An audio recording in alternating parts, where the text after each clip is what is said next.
वालेकुम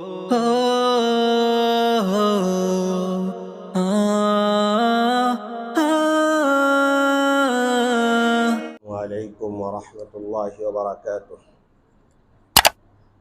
अल्हम्दुलिल्लाहि नहमदुहु व नस्तईनुहु व नस्तगफिरुहु व नु'मिनु बिहि व नतवक्कलु अलैहि व नऊज़ु बिल्लाहि मिन शुरूरि अनफुसिना व मिन सय्यिआति अमालिना।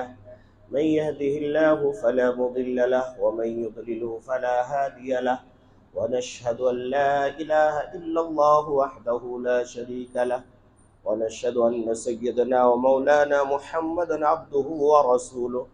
फ़अऊज़ु बिल्लाहि मिनश शैतानिर रजीम। बिस्मिल्लाहिर रहमानिर रहीम।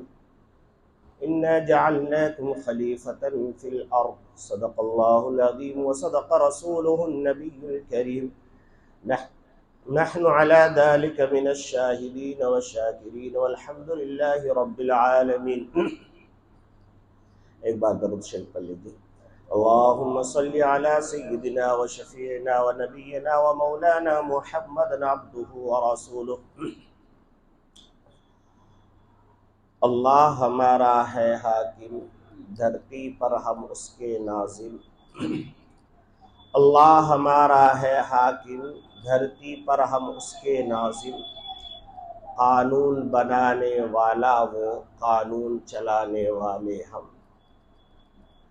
माबूद हमारा एक खुदा, माबूद हमारा एक खुदा, हम सब आदम के सैदा।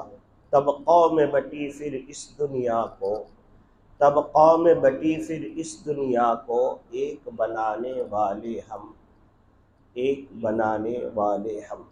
सामिईन महतरम, अज़ीज़ान गिरामी, और इस खूबसूरत सी मस्जिद आयशा में जमा होने वाले तमाम नूरानी व इरफानी मुसलमान दोस्तों और बुज़ुर्गों और साथियों, इस वक्त पूरे हिंदुस्तान की और कमोबेश हिंदुस्तान से मोहब्बत करने वाले पूरे दुनिया के लोगों की निगाहें कर्नाटक की सरजमीन पर टिकी हुई है कि कर्नाटक कौन सा करवट लेता है।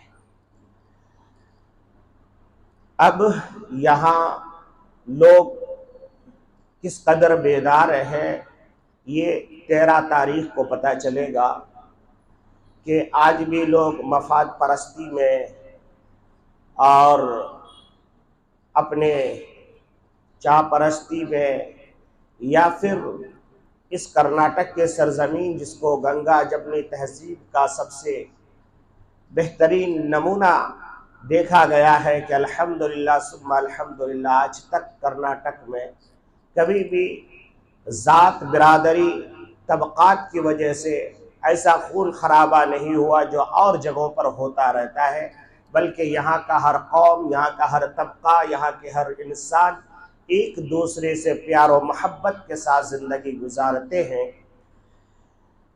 तो आइए, आज बड़ी खुशी ये हो रही है कि आज से 10-12 साल पहले अगर मस्जिदों में सियासत की बात की जाती तो सदर सेक्रेटरी सबसे पहले उस इमाम व ख़तीब को टिकट दे के बाहर भेजते कि क्या जी तुम्हें मस्जिद में मिंबर में बैठ के सियासत की बातें करते हैं। आज बेदारी आई, वुसअत आई, लोगों को पता चला कि नहीं, सियासत के बगैर इंसान जिंदा नहीं रह सकता। हजरत सैयद अबुल हसन अली मियां नदवी रहमतुल्लाहि अलैह जो मुत्तफक अलैह शख्सियत थे, यानी हर बिरादरी के लोग उनको मानते और जानते थे। कोई फिरका बंदी उनके पास नहीं थी। जितना मुसलमान उनसे मोहब्बत करते उससे ज्यादा हिंदू लोग उनसे मोहब्बत करते। जितना हिंदुस्तान के लोग मोहब्बत करते उनसे ज्यादा हिंदुस्तान के बाहर के लोग उनको चाहते। एक बार का वाकया है कि मिसेस इंदिरा गांधी, स्वर्गीय Indira Gandhi German university German गई, इसलिए कि जर्मन बहुत ज्यादा आगे है इस मुल्क से, पढ़ाई के एतबार से, टेक्नोलॉजी के एतबार से, माल दौलत की फरावानी के एतबार से। तो इंदिरा गांधी का उस वक्त सियासी सफर था, वो वहां गई और वहां जाने के बाद उन्होंने वहां का यूनिवर्सिटी का दौरा किया तो वहां की जो यूनिवर्सिटी की लाइब्रेरी थी, जो कुतुब खाना था, वहां पर उन्होंने किताबों को मुताला करना शुरू किया। पहले के लोग पढ़ने के बड़े आशिक होते थे, आजकल के लोग फेसबुक के, व्हाट्सएप के आशिक हैं, दिन रात उसी में गुजार देते हैं। सुबह से शाम तक, दिन से रात तक जो है इंसान फेसबुक में लगा रहता है, व्हाट्सएप में लगा रहता है। तो इंदिरा गांधी जी जो है वो किताबें पढ़ने लगी तो अचानक उनको राइटर के नाम पे पता चला कि राइटर के नाम के आगे इंडिया लिखा हुआ है। क्या लिखा हुआ है? इंडिया लिखा हुआ है। वो ताज्जुब से हाथ लगाए कि इंडिया का राइटर, और वो किताब जर्मन की यूनिवर्सिटी के लाइब्रेरी में, और वो भी यहाँ के निसाब में, यहाँ के सिलेबस में दाखिल है, वो कौन है? उन्होंने फौरन उस किताब को उठाया और पढ़ना शुरू किया। देखा तो लिखने वाले हजरत मौलाना सैयद अबुल हसन अली मियां नदवी रहमतुल्लाह अलैह है, यानी हिंदुस्तान का राइटर, और फिर उस कौम का राइटर जिस कौम के बच्चे को कहा गया कि तुम्हारा काम तो पंचर शॉप खोलना है, तुम्हारा काम तो जिहालत फैलाना है, तुम्हारा काम तो गंदगी फैलाना है, उस कौम का एक आलिम दीन की किताब लिखी हुई आज से तकरीबन 40 साल पहले जर्मन की यूनिवर्सिटी में निसाब में दाखिल है, सिलेबस में दाखिल है। तो इंदिरा गांधी कहने लगी कि मेरा सीना फख्र से फूल गया, मैं खुशी पे नाचने लगी, और फिर मैं दिल्ली में आकर के एयरपोर्ट में उतर करके सीधा अबुल हसन अली मियां नदवी के कदमों में गई, चरणों में गई, और जाने के बाद उनका शुक्रिया अदा किया और कहा कि हजरत, आपने हमारा नाम हिंदुस्तान में नहीं बल्कि आपने पूरे वर्ल्ड में हमारा नाम रोशन किया है। जर्मन में आपकी किताबें पढ़ाई जा रही हैं। इतने बड़े आलिम, इतने बड़े अल्लाह वाले कि रमजानुल मुबारक में आखिरी अशरा में कुरान की तिलावत करते हुए जुमे के दिन कुरान के ऊपर सर रखे जिनका इंतकाल हो रहा है। क्या मकाम और मर्तबा! कुरान पढ़ते पढ़ते रूह कब्ज हो रही है।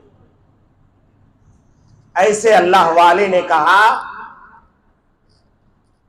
कि अगर तुम हिंदुस्तान के हर इंसान को तहज्जुद पर कायम कर दो, गौर से नोट करना इस जुमले को, हिंदुस्तान के हर इंसान को तहज्जुद पर कायम कर दो, जुमा नहीं, जोहर नहीं, असर नहीं, ईशा नहीं, बल्कि कहा तहज्जुद पर कायम कर दो, और सियासत से तुम्हारी दूरी हो जाए, सियासत तुम्हारे अंदर ना आए, तुम सियासी मैदान में कहीं नजर ना आओ, तो समझ लेना अगली नस्ल तुम्हारी मुनाफिक और बेईमान पैदा होगी। ईमान भी महफूज नहीं रख,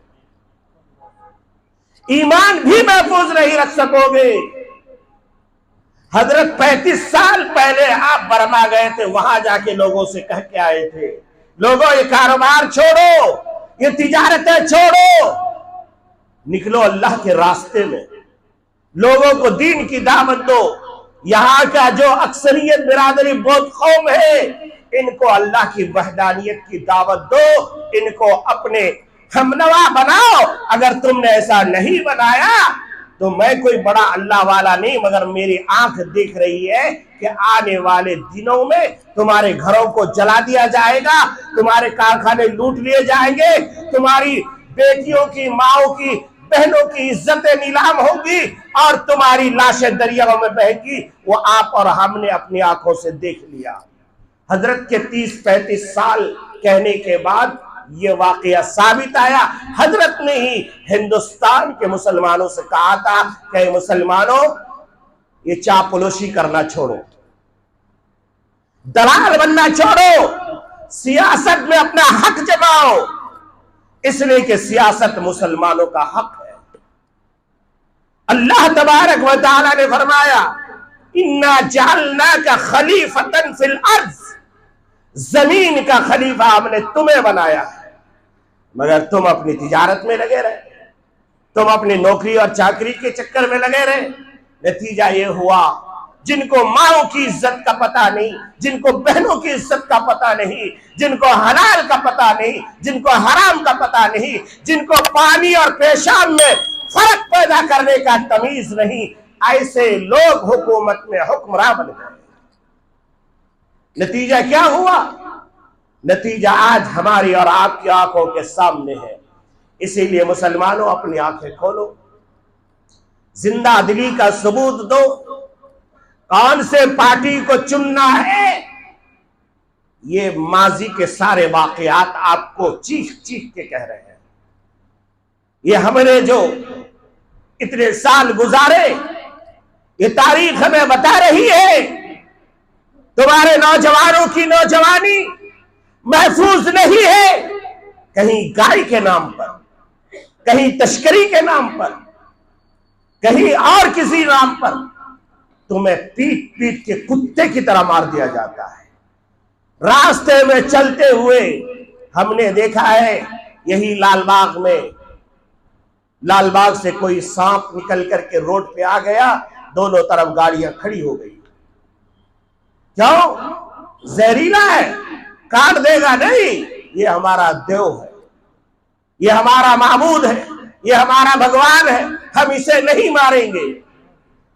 दोनों तरफ गाड़ियां खड़ी हो गई, बहुत अच्छी बात है भाई। आप पूछिए उसको, कौन मना कर रहा है? आप दूध पिलाइए उसको, कौन मना कर रहा है? मुसलमान कभी मना नहीं करता। वला तसुब्बुल्लज़ीना यदऊना मिन दूनिल्लाहि फयसुब्बुल्लाह अदवन बिगैरि इल्म। अल्लाह ने खुद फरमाया, ऐ इंसानों, ऐ मुसलमानों, तुम दूसरे के माबूदों को बुरा भला मत कहो। आप पूजिए, हम आपका सपोर्ट करते हैं, मगर आप हमें क्यों कहते हैं कि हम भी उसको पूजें?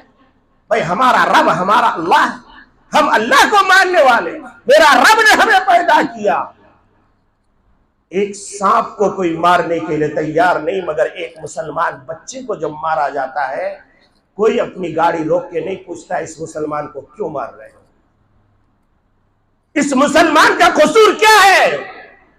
हमें ट्रेनों में मारा गया, रेलवे स्टेशनों में मारा गया, लोगों की भीड़ में मारा गया, मगर कोई एक इंसान ऐसा नजर नहीं आता जो ये पूछ ले कि आखिर इस बेचारे का कसूर क्या है, इसकी दाढ़ी पकड़ के तुम क्यों खींच रहे हो, इसका दुपट्टा क्यों उतार रहे हो, अरे तुम नंगा फिरो, कौन मना कर रहा है? मेरी बेटी बुर्के में रहेगी, तुझे क्या परेशानी है भाई? तू अपने मजहब पर अमल कर, मैं अपने मजहब पे अमल कर रहा हूं। इसलिए मुसलमानों, ये टाइम बहुत कीमती वक्त गुजर रहा है आपका। इस टाइम में आपने अगर सही फैसला नहीं किया, आपने अगर, मैं इसके ऑफिस को जाता हूं, अगर इसको नहीं जिताऊंगा तो क्या कहेंगे, मैं इसके तरफ, ये मेरा करीबी है, ये मेरा फला है, अगर ऐसे करके आप बिकते गए तो नतीजतन आपका मुस्तकबिल का लिखने वाला, आपकी तस्वीर पे स्याही भरने वाला, आपकी जिंदगी के लकीरों में स्याही भरने वाला 5 साल तक अपनी तकदीर आप उसके हवाले कर रहे हैं। हो सकता है कुछ लोग मेरे इस जुमले से एतराज करें कि तकदीर का मालिक तो अल्लाह है, अल्लाह जो चाहेगा वही होगा। ठीक है भाई, अल्लाह जो चाहेगा वही होगा। मस्जिद में मुसल्ला लेके बैठ जाओ, सुबह से शाम तक, शाम से सुबह तक यही अल्लाह अल्लाह करते रहो। दुकान मत खोलो, शादी मत करो, कुछ भी मत करो, अल्लाह जो चाहेगा वही होगा। अल्लाह तेरे घर में बच्चा भी पैदा कर देगा, अल्लाह तेरे घर में जो है रोजी रोटी भी ला के दे देगा, बिरयानी के डेग भी आ जाएगी। कुछ भी करने की जरूरत नहीं, अल्लाह जो चाहेगा वही होगा। भाई अल्लाह का फैसला अल्लाह जानता है, आपके हाथ में अल्लाह ने आपकी तकदीर दे दिया। अल्लाह ने फरमा दिया, मैंने 2 रास्ते पैदा किए, एक रास्ता सच्चाई की तरफ ले जाता है, एक रास्ता जन्नत की तरफ ले जाता है, एक रास्ता जहन्नम की तरफ ले जाता है। मगर तुम्हें पता नहीं है कि तुम जन्नत में जाने वाले या जहन्नम में जाने वाले तुम अपने करतूत से, अपने अमाल से, अपने कैरेक्टर से, अपने थिंकिंग से ये साबित करोगे कि तुम जहन्नम में जा रहे हो या जन्नत में जा रहे हो। यही तकदीर है, इसी को तकदीर कहते हैं। अब आप कह के नहीं भाई जो मुकद्दर में वो होगा मैं तो वही करूंगा, तो करते रहिए, करते रहिए। अल्लाह तबारक व तआला ने कुरान मजीद के अंदर फरमाया इन्नल्लाह ला युगय्यिरु मा बिकौमिन हत्ता युगय्यिरु मा बिअनफुसिहिम। अल्लाह तबारक व तआला उस कौम की हालत को नहीं बदलते जो अपने आप को बदलने के लिए तैयार ना हो। आज हमारी लॉबी कहां बनती है? लॉबी आईपीएस वाले बनाते हैं, आईएएस वाले बनाते हैं। आईएएस में हमारा आदमी नहीं, आईपीएस में हमारा आदमी नहीं। फिर वो लॉबी जाती है विधानसभा में, वहां एमएलएस उसे मोहर लगाते हैं, एमएलएस में हमारी नुमाइंदगी नहीं। कहां है हमारा भाई? हम 20%, 25%, 30%, कहां है हमारा 30 एमएलए बताओ? कर्नाटक में हम 13%, कहां है हमारा 13 एमएलए बताओ? जहां से हम जीत सकेंगे वहां हमें टिकट नहीं दिया जाएगा। आप बात करते हैं कांग्रेस पार्टी की, मैं पूछता हूं कांग्रेस पार्टी को, बताइए इतने सालों तक तुम्हें मुर्दार की तरह हम ढोते रहे, हमारे आबा अजदाद भी ढोते रहे, मौलाना अबुल कलाम आजाद अपने कांधे पे तुम्हें ढोया, मौलाना हिफ्जुर रहमान सिवारी अपने घरों को नीलाम करवा करके इस कांग्रेस पार्टी को जिंदा रखा। मैं पूछता हूं उसी कांग्रेस से, बताओ कि तुमने हमें क्या दिया है? यही दिया कि बाबरी मस्जिद में ताला लगवाया? यही दिया कि वहां पर मूर्तियां रखवाई? जहां से हम जीत पाएंगे वहां तुम टिकट किसी और को दोगे, जहां मेरा बंदा हारेगा वहां हमें टिकट दिया जाता है। अगर यही कर्नाटक की हम बात करें, ऐसे 30 सीटें हैं जहां पर मुसलमान अपने वोट के बलबूते पर जीत सकता है। कांग्रेस वहां से मुसलमानों को टिकट नहीं देता, हाँ गिने चुने 2-4 जगह से दे देता है। मैं किसी पार्टी की बात नहीं करता, मगर मैं आपको कहना चाहता हूं कि आप बेदार हो जाइए, उसी कांग्रेस को झुंझोड़िए, कहिए सिर्फ अपनी टिकट का ये मत कीजिए। आप पूछिए कि आखिर हमारे साथ इतनी बदसलूकी क्यों की जाती है? इसलिए न की जाती है कि हम बीजेपी में जाते नहीं। तुमने समझ लिया है कि इनका तो दूसरा कोई दरवाजा नहीं है, ये जाएगा कहां? ये हम कांग्रेसी बंधुआ मजदूर हैं। क्या है? कांग्रेसी बंधुआ मजदूर, जिसको कहा जाता है इसका कोई दरवाजा नहीं, ये हमारे दरवाजे पे बंधा रहेगा। इसको हम कोई दरवाजा, कोई विंडो नहीं है, ये बीजेपी में जा नहीं सकता, ये जेडीएस को सपोर्ट कर नहीं सकता। नतीजतन घूम फिर करके अपनी इज्जत को बचाने के लिए, अपनी अकलियत को बचाने के लिए, अपने नामूस को बचाने के लिए ये हमारे पास ही आएगा। नतीजतन 2-4 टुकड़े हमें डाल देता है।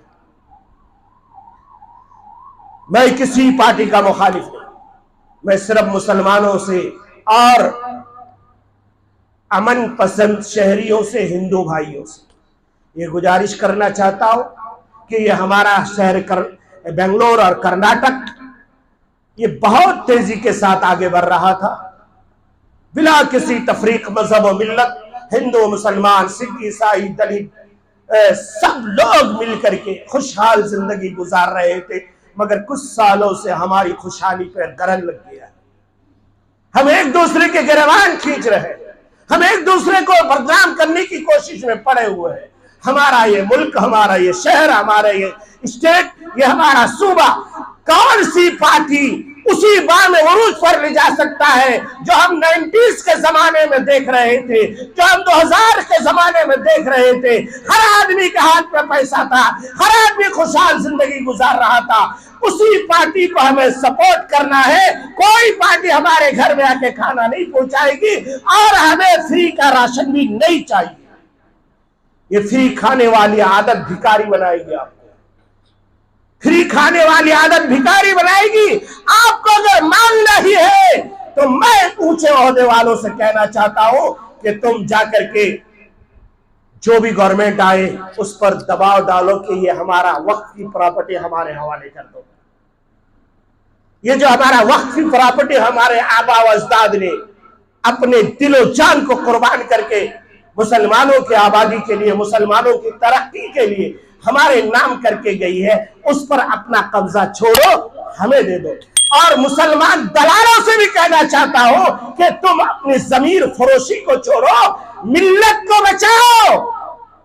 तुम्हारी बेटियों के बुर्के उतार दिए गए, तुम्हारे बच्चियों को बेदीन बनाने की कोशिश की जा रही है, और तुम अभी भी वक्त की प्रॉपर्टियां बेच बेच करके अपनी कोठियां बना रहे हो। अरे यहां तो जिंदगी गुजर जाएगी, मगर अल्लाह को तुम क्या जवाब दोगे?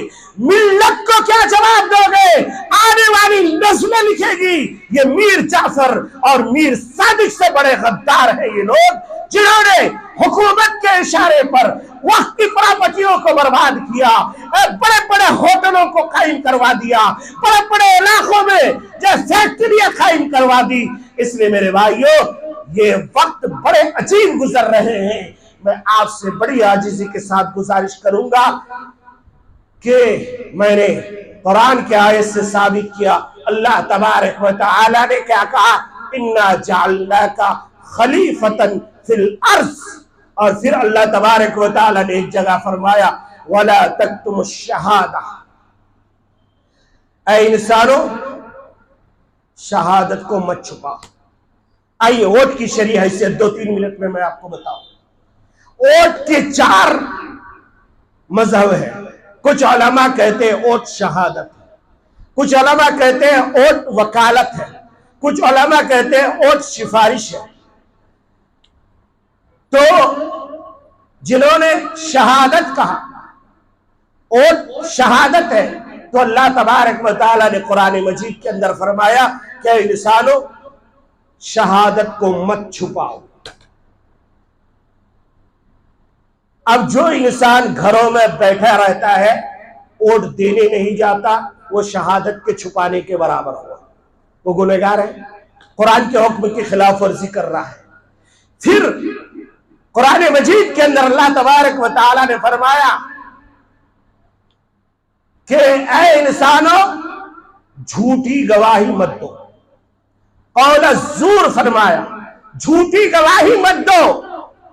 अब जिस इंसान को पता है कि ये लुटेरा है, ये चोर है, ये हुकूक के खिलाफ वर्जी करता है, ये इंसानों के हुकूक अदा नहीं करता, उसके बावजूद उसी एमएलए को या उसी एमपी को या उसी कारपोरेटर को सिर्फ इस बुनियाद पर वोट देता है कि फला पार्टी का है, या इस बुनियाद पर वोट देता है कि ये मेरा जानने वाला है, या इस बुनियाद पर वोट देता है कि इसने वोट से पहले 2 लाख रुपए मुझे रिश्वत के दिए हैं, बांटने के लिए दिए हैं। अगर इस बुनियाद पर वो उसे वोट करता है तो शहादत ज़ूर में दाखिल हो गया, झूठी गवाही देने वाला दाखिल हो गया। नतीजतन झूठी गवाही के बुनियाद पर ये जहन्नम में जाने वाला काम कर रहा है। तो ये हो गया। अब फरमाया कि जो इंसान सच्ची गवाही देता है, अल्लाह तबारक व तआला उसके बदले में उसे जन्नत में घर अता फरमाता है। अब जो इंसान वोट को शहादत नहीं मानता, वोट को वकालत मानता है, हम कोई केस ऐसे वकील को नहीं देते जो केस हार जाए, होता है कि नहीं? वो वोट वकील को देने से पहले 10 बार हम सोचते हैं ये वकील अगर हमारा केस जीतेगा तो हम इसे अपना जो है वकील बनाएंगे। तो आप इस पूरे इलाके का ऐसा आदमी को वकील बना रहे हो जो आदमी पहले ही करप्ट है, जो आदमी पहले ही झूठा है, आपको मालूम है, उसके बावजूद आप इसे भेज रहे हैं, तो ये गलत है। दूसरा है सिफारिश। वोट एक सिफारिश है, यानी हम अपनी सिफारिश का एक पैगाम देकर के विधानसभा हम भेजना चाहते हैं कि ताकि हमारे इलाके की सिफारिश करें कि हमारे इलाके में कॉलेज नहीं, हमारे इलाके में स्कूल्स नहीं, हमारे इलाके में नौजवानों को नौकरी नहीं। तो आप ऐसे आदमी को नहीं भेजोगे जो आदमी आपके साथ धोखा करता हो और जिसको खुद जो है सिफारिश करने का तरीका ना आता हो, बल्कि आप ऐसे आदमी को भेजेंगे जिसकी बातों में भी वजन है, जिसके कौल और फेल और अमल में तजाद ना हो, बल्कि जो कहता है वो करता है। तो ऐसे आदमी को आप भेजेंगे तो मालूम ये हुआ कि चाहे आप वकालत समझे, चाहे सिफारिशी समझे, या फिर आप शहादत समझे, हर हाल में आपको ऐसे आदमी को वोट देना चाहिए जो आपके काम कर सकते, मुल्क को मिल्लत के लिए फायदा पहुंचाने वाला हो। हाँ, आजकल एक बीमारी चल रही है। बीमारी क्या चलती है कि 5 साल तक तो हमारे लीडर, हमारे नेता हमारे सामने नहीं आते, मगर ऐसे वक्त में हर घर पे उनके कुछ कारिंदे, उनके कुछ जरखरीद गुलाम, जिन्होंने 5 साल उनको धो धो के खाया है, पिया है, वो लोग आपके घर के दरवाजे पे आते, 2-2 हजार का, 1-1 हजार का, या कहीं कहीं सुनने में आया। कल भी एक मीटिंग में मैं था, यही मशवरा हो रहा था क्या किया जाए, कैसे हालात को संभाला जाए। तो बात आई कि कहीं पर 5,000, कहीं पर 2,000, कहीं पर 1,000, और जहां पर जितने में पड़ जाए, ये चल रहा है। तो हमारे एक जिम्मेदार ने एक वीडियो भेजा, मुझे वो वाकया याद है कि एक नेताजी एक आदमी के पास गया वोट मांगने के लिए। अब वो नेताजी के हाथ में वो गुलाबी वाला नोट, जिसे देखते ही हर एक के जुबान पर पानी आ जाता है कि मेरे जेब में होना चाहिए। अब वो नोट भी नजर नहीं आ रहा है, इसलिए जिन्होंने रखा हुआ है, ज़कात नहीं दिए, बीरू में जमा करके रखे हैं, जल्दी से खर्च कर लो, कहीं ऐसा ना हो कि वो नोट बंद हो जाए और ज़कात ना देने का सजा आपको मिल जाए। वो 2,000 का नोट लेके अनपढ़ गंवार आदमी, जिनको कुछ भी पता नहीं, बिल्कुल जाहिल, उनके पास गया और जाने के बाद कहा कि भाई मुझे जरा ख्याल रखिएगा, ये 10 तारीख को जरा वोट दे दीजिएगा, ये मेरे तरफ से आदिया दीजिए। 5 साल में कभी नहीं आए नेताजी मोहरा, अब गया है। तो थे तो वो अनपढ़, मगर दिमाग बहुत था। उन्होंने कि बेटा मैं मजदूर आदमी हूँ, ईंट ऊट ढोता हूँ, तो ये 2,000 लेके मैं क्या करूंगा? परेशानी मुझे है कि ईंट ढो नहीं सकता, अभी ईंट ढोने के लिए मुझे एक गधा चाहिए, मुझे पैसा मत दो, एक गधा खरीद के ला के दे दो, वोट तुझे दे दूंगा। तो नेताजी गए गधा ढूंढने के लिए। अब गधा ढूंढते पूरा दिन लग गया, गधा मिला नहीं, और मिला भी तो कम से कम रेट 25,000 है, उससे ज्यादा का कम का नहीं है। तो फिर 2,000 का नोट लेके वापस आया और आने के बाद कहने लगा कि बाबा जी बात असल ये है कि एक तो गधा हमारे शहर बेंगलोर में मिलता नहीं है, बहुत कम है, और है भी तो बहुत महंगे हैं, 2,000 में नहीं मिल रहा है, आप ये 2,000 का नोट रख लीजिए, मुझे वोट दे दीजिएगा। तो कहा वो बेवकूफ कहेंगे, जब 2,000 में गधा नहीं आता तो मैं तुझे गधा दिख रहा हूं क्या कि 2,000 में मैं तुझे अपना वोट दे दूं? से तो आप गधे से कमतर मत बनिए। खुसूसन मस्जिद आयशा वाले को तो कह ही सकता हूं, गधे से कमतर मत बनिए। ये 2-4 हजार कुछ नहीं काम आएगा, मगर शहादत ज़ूर में आप दाखिल हो जाए। अगर पैसा लेके आपने हक के खिलाफ वोट किया तो शहादत ज़ूर में आप दाखिल होंगे। कुरान का फरमान है, शहादत ज़ूर वाला आदमी जन्नत तो दूर की बात है, खुशबू भी नहीं पाएगा। अल्लाह में अमल की तौफीक अता फरमाए, इस मुल्क को, मिल्लत को, और खुसूसन हमारे इस स्टेट को फिरका परस्तियों से बचाए। एक और नेक होकर के, मुत्तहिद होकर के इस स्टेट को तरक्की करने की तौफीक अता फरमाए, और खुसूसन मुसलमानों को अल्लाह तबारक व तआला ये अक्ल सलीम अता फरमाए कि बिकने वाले और झुकने वाले से अल्लाह हम सब की हिफाजत फरमाए। आमीन या रब्बल आलमीन। अस्सलामु अलैकुम व रहमतुल्लाह। सुन्नतों से